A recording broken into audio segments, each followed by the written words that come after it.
lay out a bunch of photos real fast and do it efficiently to make a nice little kind of layout of images on one page. So I've opened a document here, just kind of took a guess at the size, and we're going to start off putting some images in. So I've already pre-selected images here in Bridge. I just have a bunch of them. And in Mini Bridge, one of the advantages is I can just drag them in, because if I opened each one, I'd have to then resize it this way. As you'll see, when I bring it in, it just says, well, how big would you like them? So I'm going to make them all around the same size. Each time I just have to hold down Option or Alt and the Shift key. Unfortunately, you can't automate this part. You can see it's still fairly fast because I'm just dragging to make them the same size, like this. Each time, of course, is going to make a new layer. Now, these are going to be smart objects, but I'm not really taking advantage of the fact that they're smart. That just is what happens when you place them.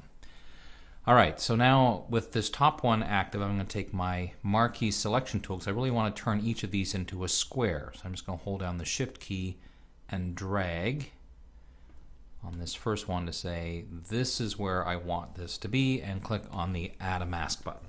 Well, I want to mask the rest, so I just hold down Option or Alt and drag and release, drag and release, drag and release each time. So now each one of them will have that nice little square mask on it.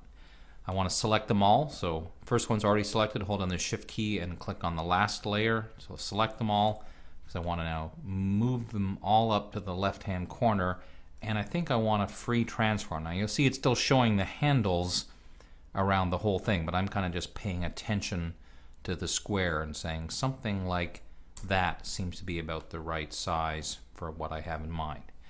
Now it's just a matter of moving the images, and one of the things that I have here that's going to help me a whole lot, let me actually undo that and show you, is I have Smart Guides turned on. And when you're trying to drag things around like this, that can be a real time saver, because even though I have the Shift key held down, that Smart Guide is going to help me to say this is how much I want to have them separated.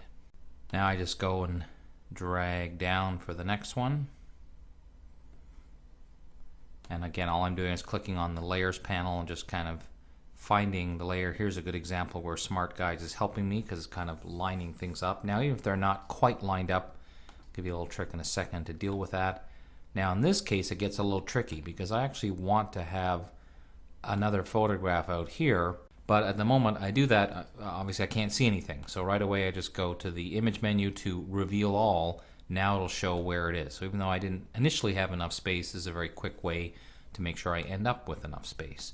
And then we'll just drag the last one here into place.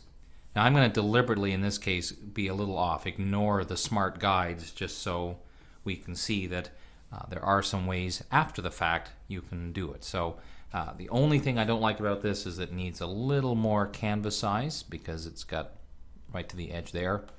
So I just need to go to Canvas Size, and I want to add just a little bit on the side. So I'm just going to make the width 900 like that. That doesn't look too bad. All right, so now I want to just kind of finish things off, make sure they're nicely lined up and everything. So this is one of the few times where I'm likely to click on the Auto Select option for the Move tool, mostly because I find a lot of time it kind of gets in the way. But in this case, it actually will help because now I can just drag across these top layers and then up in the options bar, make sure they're aligned by their tops, and also make sure the spacing is correct, distribute by their centers, and that nicely lines them up. Now in this case, I want to make sure these two layers are aligned by the left-hand edge. Now I can go back and get just these three layers and make sure those are aligned by their tops and also distributed by the centers. Now I do notice that this top one here looks like it's a little off, so it looks like maybe the mask itself is off, because even when I'm trying to align them by the tops, nothing seems to be happening. So it could be that in this case, the mask itself is a little off, so I may just need to manually kind of adjust that one. But speaking of masks, this bottom one here, I notice I'm not really a fan of the way that it arbitrarily, when I added the mask, came up. So of course I can come to this layer and unlink the layer and the mask, so now I can drag the photo around inside the mask.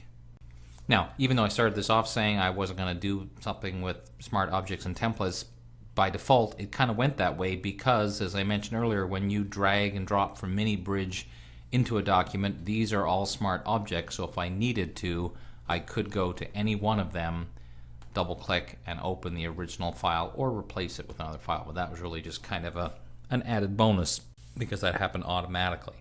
But for those people that are faced with the task of combining some images into a nice little layout very, very quickly, the Smart Guides and the Alignment Distribute commands can be a great way to line things up and do a nice little layout like this.